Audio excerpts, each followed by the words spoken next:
Avec le blender Philips HR3556, la marque annonce une qualité de mixage optimale. Il est fourni avec 2 récipients, dont une gourde Mix & Go vous permettant d'emporter votre préparation partout avec vous. Mais en pratique, ce blender tient-il ses promesses? C'est ce que nous allons vérifier dans ce test.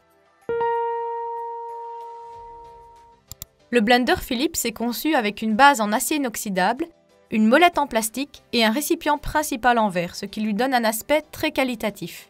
Il est aussi fourni avec un bol plus étroit en plastique, pratique pour vos préparations à emporter. Avec son récipient en verre très épais, ce blender pèse 5 kg, ce qui en fait le modèle le plus lourd que nous ayons testé jusqu'à présent. Lorsque ce récipient est installé sur sa base, il mesure environ 40 cm de haut. Ce dernier est muni d'une poignée et d'un bec verseur. Sa capacité de 1500 ml vous permet de servir quelques verres de jus en une seule fois. En outre, son couvercle dispose d'une ouverture sur le dessus qui vous permet d'ajouter des aliments en cours de préparation. Par ailleurs, ce blender dispose d'une grosse molette centrale permettant d'allumer ou d'éteindre l'appareil.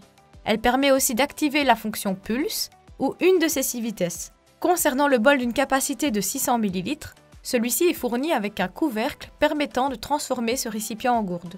Les 2 récipients sont tous deux fournis avec une base dotée de 6 petites lames. Pour estimer son efficacité, nous avons tout d'abord testé les lames du récipient en verre. D'après nos observations, si l'appareil peine un peu au démarrage, il offre tout de même un bon résultat. Avec le bol en plastique, nous avons constaté que son fonctionnement était très efficace, il démarre au quart de tour.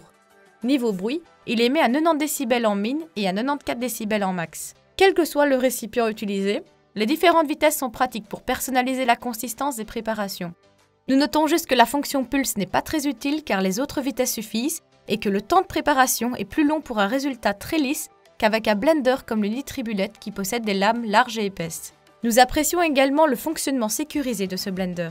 Il est très stable en fonctionnement grâce à ses pieds ventouses et il ne démarre pas tant que le récipient n'est pas correctement installé sur sa base. Après utilisation, ce modèle est facile d'entretien. Comme pour les autres blenders, le bloc moteur ne peut pas être plongé dans l'eau. Il doit être nettoyé avec un chiffon légèrement humide. En conclusion, c'est un blender que nous vous conseillons pour sa robustesse, ses différentes vitesses et son prix abordable. Nous apprécions les 2 bols fournis et plus particulièrement le plus étroit qui vous permet d'emporter facilement votre préparation partout avec vous. Et voilà qui conclut notre test sur le blender Philips HR3556. Merci d'avoir regardé notre vidéo et si vous voulez voir la note finale que nous lui avons attribuée ainsi que nos autres tests des meilleurs blenders du moment, cliquez sur le lien dans la description vers notre site web selectos.eu.